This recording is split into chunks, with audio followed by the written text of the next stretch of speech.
सनातन परंपरा में भगवान तक पहुंचने के बहुत सारे रास्ते हैं, बहुत सारे मार्ग हैं, पद्धतियां हैं, साधन हैं।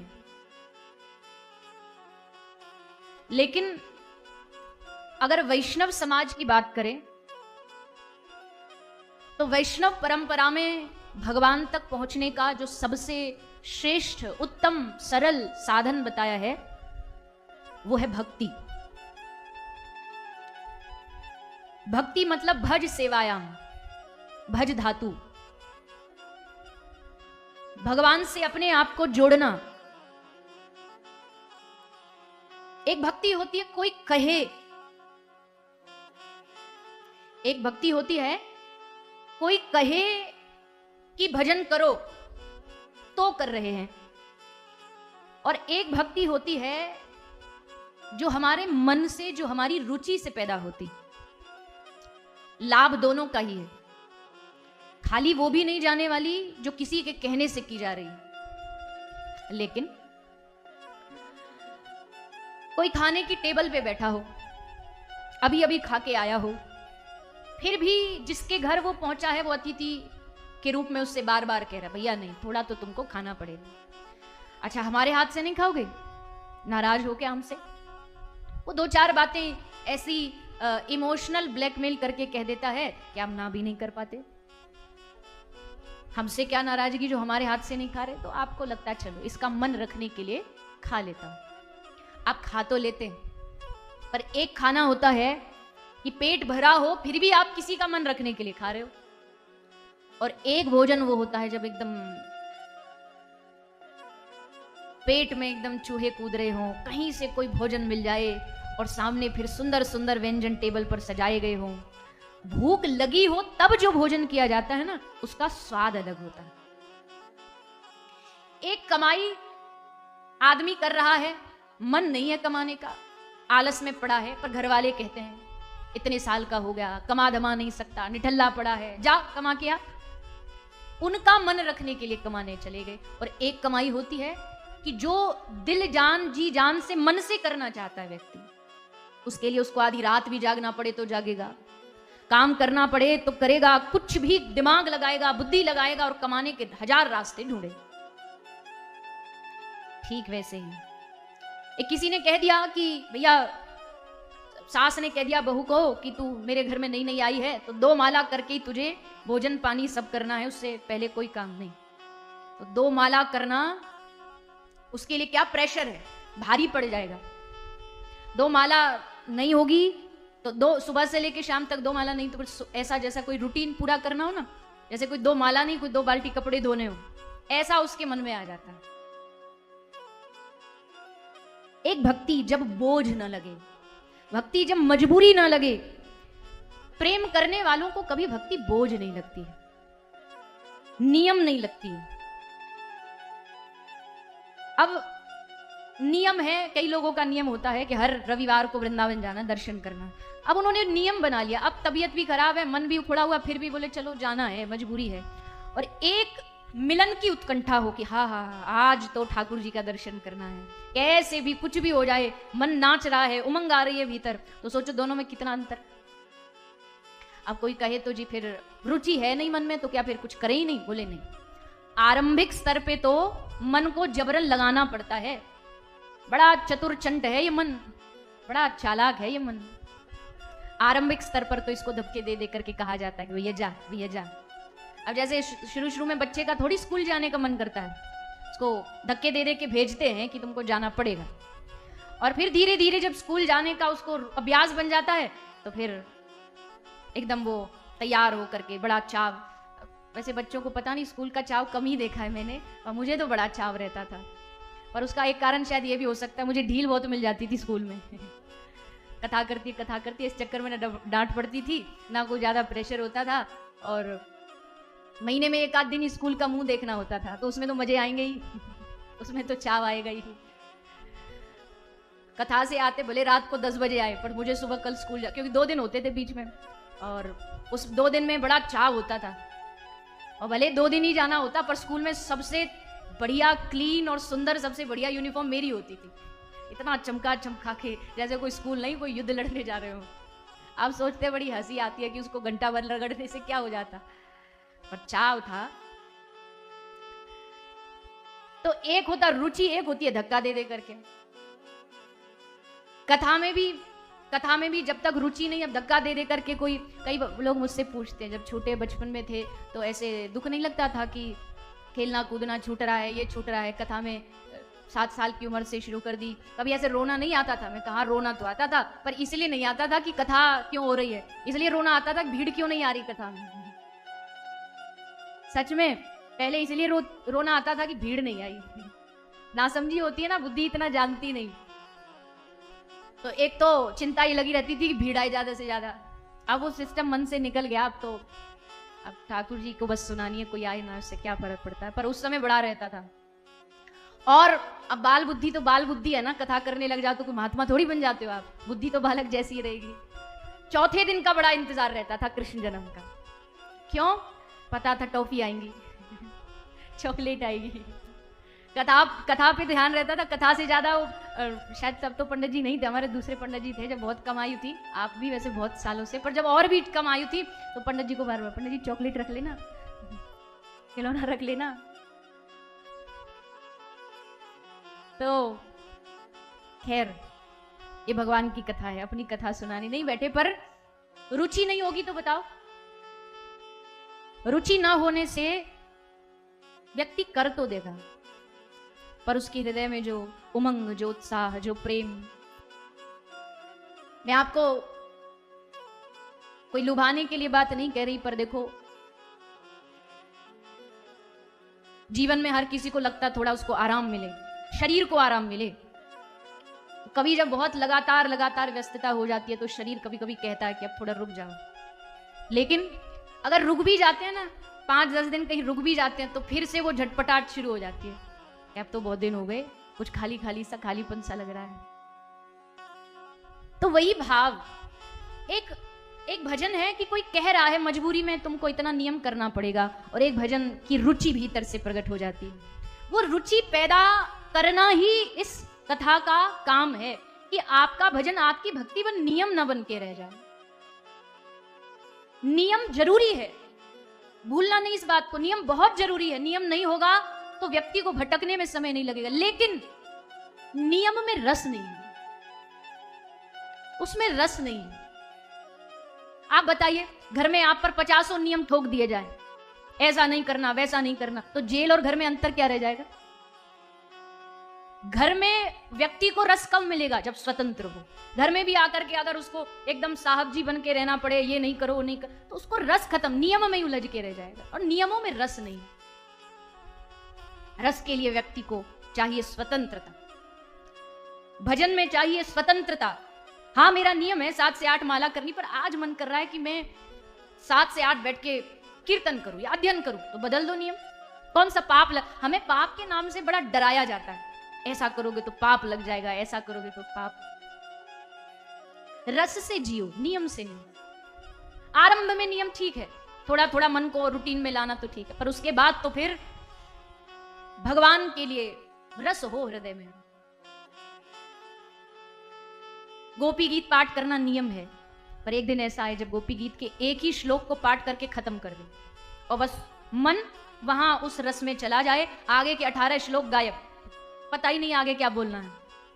फिर उस दिन वाला जो रस आएगा ना, वो 18-19 श्लोक जो बोले जाते हैं उसमें नहीं आएगा, वो एक में ही रस में डूब जाएगा।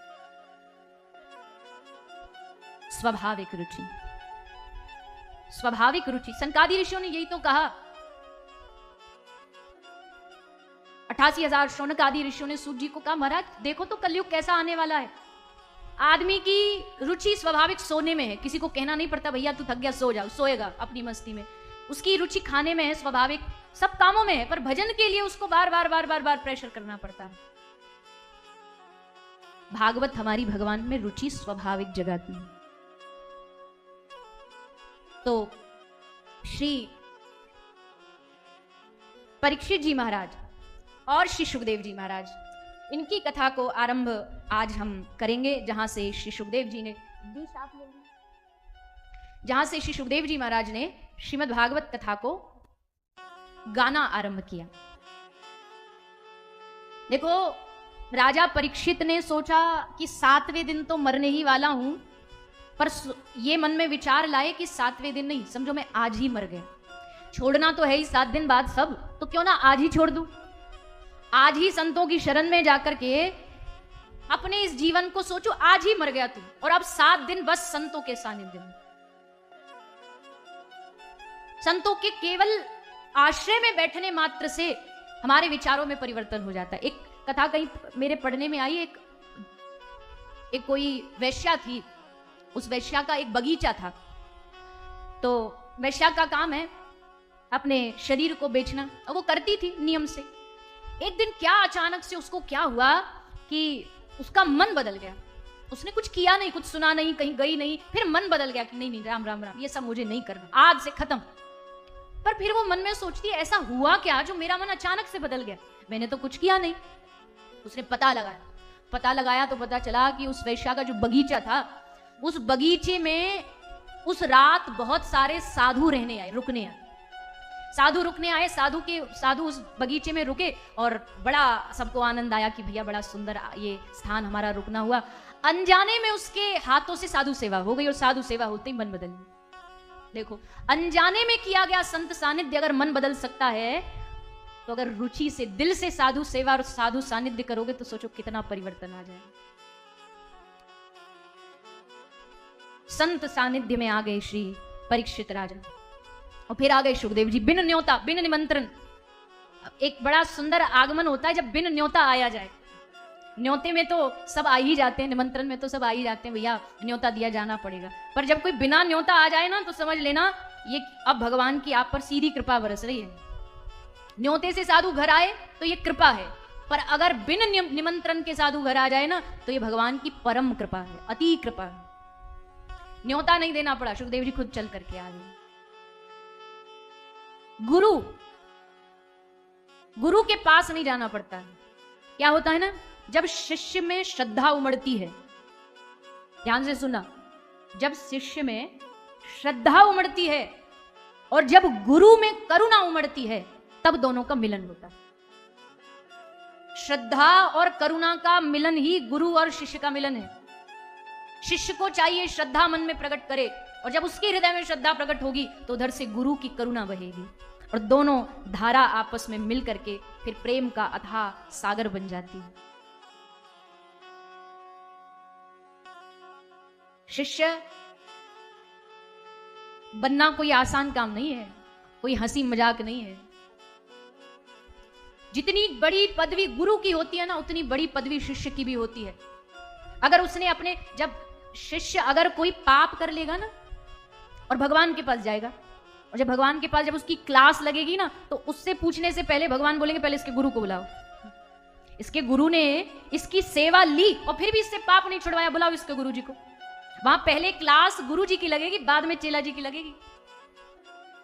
जैसे स्कूल में कोई बच्चा उधम कर दे तो सबसे पहले फोन कहां जाएगा, बताइए ना, किसके पास फोन जाएगा? सीधा उसके घर में उसके माता पिता को फोन किया जाएगा, आइए आप संभालिए अपने छोरा को। पीटीएम जो होती है, पेरेंट्स टीचर मीटिंग, वो इसीलिए तो होती है, क्या क्या इसने खुरापाती करी सब गिनाई जाती है, देखो ऐसे करता वैसे करता। पहले क्लास गुरुदेव की लगेगी, गुरुजी से पूछा जाएगा, पैर तो बड़े छुड़वाते थे इससे, गुरु पूर्णिमा पे चंदन तो बड़ा लगवा लेते थे, माला पहनते थे इसकी हाथों। जब ये गलत काम कर रहा था तो रोका क्यों, तुमने इसको संभाला क्यों नहीं? गुरु से पूछा जाएगा। इसलिए जब भी मन में कुछ गलत काम करने का भाव आए ना, तो सावधान हो जाओ, नहीं मेरे गुरु को इससे कष्ट मिलेगा, उससे पूछा जाएगा, उससे प्रश्न किया जाएगा, इसलिए सावधान रहना। बहुत बहुत सावधानी की आवश्यकता है। अच्छा, अब आज के युवा क्या कहते हैं? आज के युवा कहते हैं ये जो गुरुओं की आप बात करते हो ना, ये गुरु होते थे। आज के जमाने में सुखदेव जैसे परमहंस गुरु रूप में थोड़ी मिलेंगे। चलो मान ली आपकी बात भी, ये बात झूठ नहीं है, ये सच है। जरूरी नहीं सबको सनकादिक जैसे, सुखदेव जैसे परमहंस, श्री रामकृष्ण परमहंस जैसे महापुरुष गुरु रूप में मिल जाए, ऐसा जरूरी नहीं है, ऐसा आवश्यक नहीं है। लेकिन आजकल ज्यादातर जो मिलेंगे मध्यम कोटि के गुरु मिलेंगे। मध्यम कोटि के गुरु मतलब हमें समझना होगा कि गुरु भले उस स्तर का ना हो, लेकिन हमारे लिए हमारे लिए उस गुरु की तुलना किसी भी भगवान से कम नहीं है। भले वो मध्यम कोटि के महापुरुष है, लेकिन हमारे लिए किसी उत्तम कोटि से कम नहीं। अगर आप ये ढूंढने जाओगे ना कि कोई बड़ा एकदम पूरा विद्वान, परम ज्ञानी, परम भक्त कोई गुरु ही मिले तभी गुरु बनाएंगे, तो फिर मध्यम कोटि के गुरु भी प्राप्त हो जाएं। गुरु प्राप्त हो रहे हैं, ये समझना होगा कि गुरु जो है वो कृष्ण कृपा रूप में तुम्हारे पास चल करके आए हैं। उसमें उसकी स्टेज नहीं देखनी। अब घर में आप मकान में टोंटी लगवाते हो, किचन में आपने लोहे की लगवाई, कहीं प्लास्टिक की लगवाई, आप सोने की भी टोंटी लगवा लो, पर पानी तो सब में बराबर आएगा ना। गुरु उस टोंटी की तरह है, कोई स्वर्ण जैसा है, कोई थोड़ा मध्यम कोटि का है, पर उस गुरु के अंदर से जो पानी, जो कृपा आ रही है वो मुख्य है। वो कृष्ण कृपा गुरु रूपी टोंटी से निकल रही। टोटी का आकार अलग हो सकता है, वैल्यू अलग हो सकती, पर पानी सबका एक है। गुरु सबके अलग अलग स्तर के हो सकते हैं, पर उनके भीतर से कृष्ण कृपा सबके लिए बराबर।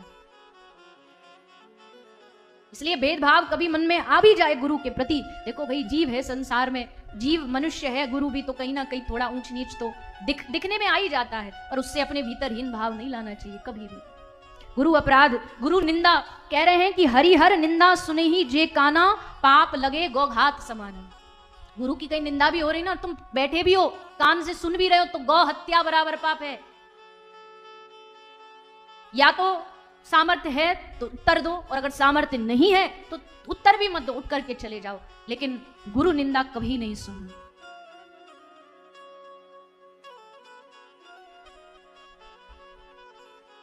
जीवन में 5 भौतिक शरीर देने वाले ब्रह्मा जी हैं, जीवन में सूक्ष्म शरीर देने वाले भगवान हैं, लेकिन जीवन में आध्यात्मिक शरीर जीवन देने वाले एकमात्र सद्गुरु होते हैं। आध्यात्मिक जीवन देने वाले उस गुरु की तुलना कोई कर नहीं सकता, कोई नहीं कर सकता। रुचि जगाने का काम ही गुरु करते हैं। सांसारिक विषयों के मल को धोने के लिए गुरु कृपा वो घाट है, जहां रगड़ रगड़ के हमारे सारे मन के मैल को धो दिया जाएगा, मन के सारे उस क्लेश को नष्ट कर दिया जाएगा। जब तक सांसें चलती है, जब तक सांसें चलती है, मैं गुरुदेव की महिमा गाऊं, सपने में गुरु को देखूं, जागूं तो दर्शन पाऊं। जब मोह माया में उलझ के मन ने मुझको फुसलाया, तब हाथ पकड़ गुरुवर ने मुझे भक्ति का मार्ग दिखलाया। गुरु चरणों को तज कर अब और कहां मैं जाऊं, कहां जाएंगे उनके चरणों को छोड़ करके, त्याग करके।